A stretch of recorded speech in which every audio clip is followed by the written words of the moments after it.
L'objectif de 2024 pour moi, ça serait d'avoir 500 000 dollars de fonds en gestion à partir des propres firmes.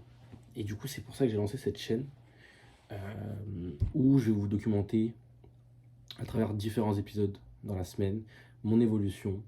Donc ça va être en partie des analyses, mon challenge. On va regarder un peu le challenge, donc ma propre firme que je suis en train de passer actuellement, le fondamental, vous allez voir qu'il y aura beaucoup de choses, des conseils, etc. Donc je pense que ça peut être intéressant de faire ça. Et on va pas perdre beaucoup de temps, on va directement rentrer dans le vif du sujet. Ce qu'il faut déjà mettre pour le contexte, je suis sur une propre firme actuellement, ça doit faire 8 mois. Donc 8 mois que je maintiens la propre firme. Je suis en phase 2 actuellement, donc j'ai réussi à valider la phase 1. On va y revenir sur la phase 1, vous allez voir que je vais vous montrer un peu les positions, etc. La phase 1, je l'ai maintenue pendant 3 mois avant de pouvoir atteindre le ratio qui était nécessaire pour pouvoir valider la phase 1 et passer à la phase 2. Et là, du coup, je suis en phase 2 et malheureusement, entre guillemets, je suis en drawdown depuis un mois et demi. Donc, j'ai commencé la phase 2 en novembre. Là, on est le 7 janvier, c'est ma première vidéo. Et donc, du coup, là, actuellement, je suis en drawdown. C'est pas bien grave, vraiment, je pense que ça peut. Enfin, en tout cas, je vais faire mon maximum pour pouvoir sortir de ce drawdown et atteindre l'objectif qui est pour la phase 2 de 5%, si je dis pas de conneries. Après, évidemment, ça dépend de chaque propre firme. Chaque propre firme a un drawdown différent. Donc voilà, je pense que c'est à peu près tout. On va revenir un peu sur les graphiques. Mais avant toute chose, j'aimerais déjà vous présenter la première opportunité que j'ai saisie sur mon compte propre firme. Durant, donc là, on est sur la première opportunité que j'ai prise de l'année 2024. Et vous allez voir que cette opportunité-là, elle a TP. D'accord, donc j'ai fait mon ratio gain estimé maximum. J'ai atteint mon TP maximum. Mais je suis absolument pas fier de l'opportunité parce que ce n'était pas une opportunité. Donc là, vous voyez l'opportunité. Ici, on est sur NZD-JPY, donc le dollar néo-zélandais face au yen japonais. Et j'ai cherché un achat. Ok, cet achat, je l'ai fait le 3 janvier, donc il y a environ 4 jours. Il y a pas mal de confirmations, hein. Moi, j'utilise principalement le price action pour pouvoir me guider sur mon analyse technique. J'avais utilisé un petit peu de fondamental entre grosses guillemets, même si le fondamental, c'est vrai que ce n'est plus la chose la plus importante dans mon trading depuis, on va dire maintenant 4 mois, 4-5 mois, j'utilise beaucoup moins le fondamental. Mais on va déjà expliquer un peu cette opportunité. Donc là, ce qu'on peut remarquer, c'est qu'on avait une belle pattern ici baissière. On va faire du multi-time frame, hein. Moi, c'est vraiment le multi-time frame qui me permet de sélectionner mes opportunités. Mais déjà, ce qu'on peut remarquer en 4 heures ici, c'est qu'on était dans un range. Okay, c'est pas forcément la meilleure des choses d'essayer de trader le range. Moi, je suis pas trop un trader range, je suis plutôt un trader de tendance à la base. On était dans un range, ok. Et quand on zoome sur du 1 heure ici, ce qu'on voit sur du 1 heure, ce qui est assez intéressant,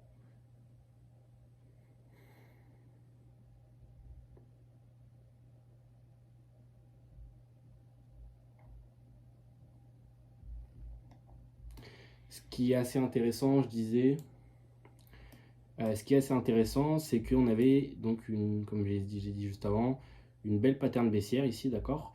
On est venu avoir une cassure de cette trendline résistance. On voit qu'ici on avait un retest, 2 retests, 3 retests, 4 retests. On est venu casser donc l'ancien lower high. Donc ce que j'appelle le lower high, c'est le plus haut de la tendance baissière, parce que là sur du court terme on est dans une tendance baissière. Après évidemment, étant donné que c'est une paire en yen japonais, la tendance weekly, il n'y a pas de souci, elle est haussière, hein, parce que vous devez certainement le savoir que le yen, le Japon, du moins, a une politique monétaire très stricte qui fait que du coup la monnaie perd énormément de valeur, contrairement à toutes les monnaies. Vous pouvez regarder la paire, notamment CHF-JPY. Regardez CHF-JPY, c'est abusé entre guillemets. CHF-JPY, c'est une paire qui est vraiment bullish, donc c'est comme si je disais que je voulais shorter CHF-JPY. Donc certes, vous avez beau avoir des confirmations du technique, je trouve personnellement que c'est pas très judicieux. Donc là, j'ai essayé du coup de longue NZD-JPY. On voit que l'opportunité, hein, à vue d'œil, elle a l'air d'être vraiment très sympathique. Donc j'avais un ratio de 3, donc de 1 pour 3. Donc je vais expliquer un peu les confirmations de cette position, hein, sur NZD-JPY. Déjà, ce qu'on voit ici, c'est qu'il y avait une cassure de trendline. Ça, c'est un peu ma confirmation principale. C'est souvent cette confirmation-là que j'utilise. Ça peut être la cassure ou sinon ça peut être le fait que le prix revienne sur un support ou sur une résistance, peu importe. Donc on avait ici cette cassure. Ce qu'on voit aussi, c'est que le prix, il était venu retracer un niveau Fibo que j'utilise. J'utilise énormément les Fibo. D'accord, les Fibo, c'est peut-être l'un de mes outils les plus utilisés. Les retracements de Fibonacci, j'en parlerai sur une vidéo, ça. Donc on voit que le prix est en train de revenir sur les 25% juste ici. Et je me suis positionné au niveau de ce pullback. Ce qu'on voit aussi, c'est que le prix, il a dépassé cette SMA 50. Donc c'est une Smooth Moving Average. Donc en gros, c'est une moyenne mobile lissée sur 50 périodes, donc sur les 50 dernières bougies. On voit également aussi qu'il y a une belle divergence sur le RSI. Hein. Le RSI, c'est peut-être aussi l'un des indicateurs que j'utilise le plus. C'est pas forcément l'indicateur qui me donne le plus de ratio. C'est pas parce qu'il y a une divergence sur le RSI et qu'il y a le prix qui est inverse au RSI qu'il y a forcément un changement de tendance ou qu'il y a forcément un achat ou une vente à faire selon le RSI. On va dire que c'est un outil que j'utilise mais qui est un peu optionnel. Quand le RSI, il y a une divergence, c'est cool, mais quand il n'y a pas de divergence, entre guillemets, je ne vais pas pleurer, c'est-à-dire que c'est pas ça qui peut me faire entrer ou non sur une opportunité. Ok. Donc ce qu'on a d'autre, on voit que le prix il est venu retest en fait, c'est ce lower high juste ici. Hein. Le lower high, comme je l'ai expliqué, c'est l'ancien, c'est le haut de la tendance baissière. Ok. Je viens de le remarquer, j'avais même pas vu, mais on a aussi une pattern. On a une belle pattern que le prix est en train de faire ici. Ok. On voit qu'il y a une épaule, tête-épaule, juste là. C'est une pattern de retournement, ça qui est assez puissante entre guillemets. Il y a un gain, je crois qu'on est sur 40% de réussite sur cette pattern, donc 40%, c'est pas non plus énorme.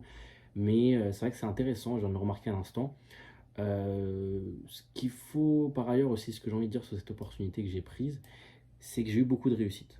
Entre guillemets, pourquoi? Parce que j'ai placé un stop loss qui a failli me coûter un stop loss tout simplement.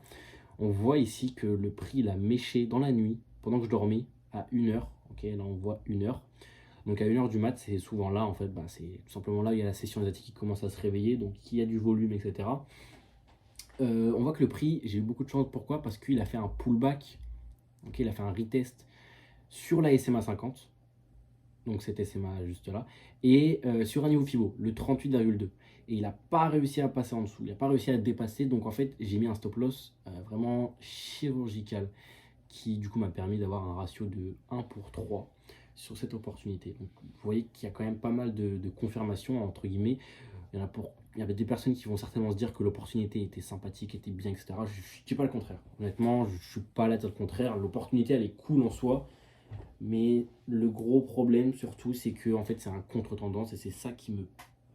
C'est peut-être mon problème le plus gros sur le trading. C'est que moi, je suis vraiment amené à souvent prendre des contre-tendances. J'adore ça. Je kiffe prendre des contre-tendances. Je sais pas pourquoi.